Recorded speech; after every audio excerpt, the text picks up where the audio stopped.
మిత్రులందరికీ ఉద్యమ జయభీములు. నా పేరు మాత సుబ్రహ్మణ్యం. నేను బహుజన్ సమాజ్ పార్టీ కాకినాడ జిల్లా అధ్యక్షుడిగా ఉన్నాను. మిత్రులారా, ఈరోజు ఈ సమావేశం ఏర్పాటు చేయడానికి ముఖ్య ఉద్దేశం ఏంటంటే, వాకల్పూడి నుంచి సర్పవరం వెళ్ళే రోడ్డు, అంటే సర్పవరం జంక్షన్ నుంచి బీచ్కి వచ్చే రోడ్డు అది. ఆ రోడ్డు చాలా బాగానే ఉంటుంది. గుంతలు గట్రా ఏమి లేవు. అక్కడక్కడ ఒక గుంతలు ఉన్నప్పుడు కూడా రోడ్డు మాత్రం చాలా బాగుంటుంది. ఆ రోడ్డుకున్న సమస్య ఏంటంటే, రోడ్డు చిన్నదిగా ఉంది, దాన్ని ఎడల్పుగా చేయాలి. కానీ అది చేయకుండా బాగున్న రోడ్డు మీద ఇంకో రోడ్డు వేసుకుంటూ పోతున్నారు. పోనీ ఆ రోడ్డు ఏమైనా క్వాలిటీగా వేస్తున్నారంటే, బాగున్న రోడ్డు మీద తారు జల్లుకుంటూ వెళ్తున్నారు.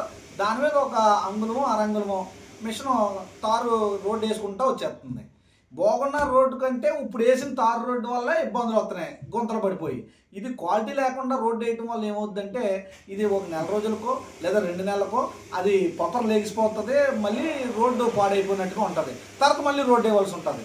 ప్రభుత్వ అధికారులు ఏం చేయాలా? బాగోలేని రోడ్లు వేయాలి. కూటమి ప్రభుత్వం వచ్చిన తర్వాత రోడ్లు బాగానే వేస్తున్నారు, కానీ మేము రోడ్లు వేస్తున్నాం అనిపించుకోవడం కోసం బాగున్న రోడ్లను పాడు చేయొద్దు దయచేసి. మీరు బాగున్న రోడ్డు, బీచ్ రోడ్డు వెళ్ళే రోడ్డు, సర్పవరం నుంచి వాకల్పూడి వెళ్ళే రోడ్డు అద్భుతంగా ఉంటుంది.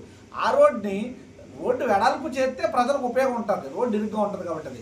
అది కాకుండా రోడ్డు మీద రోడ్డు వేయటం వల్ల అది ఏదో బిల్లులు చేసుకోవడానికో, మీరు ప్రభుత్వం నుంచి డబ్బులు లాక్కోవడానికో చేస్తున్నారు తప్ప దానివల్ల ఏ విధమైన ఉపయోగం లేదు.